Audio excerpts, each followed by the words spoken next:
Brașov nu mă pot de recute la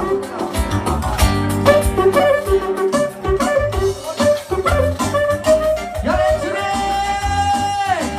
În continuare! Pentru Bairam! Profesorul meu și al tău!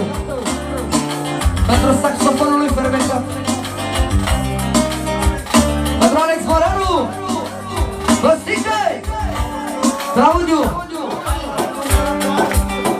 Marius! Nu știu unde a făcut, dar e făcut aici el. Pentru Ionela, ia-uzi! Dacă plouă mea umbrelă, viața mea e ionelă, s-audă toată lumea.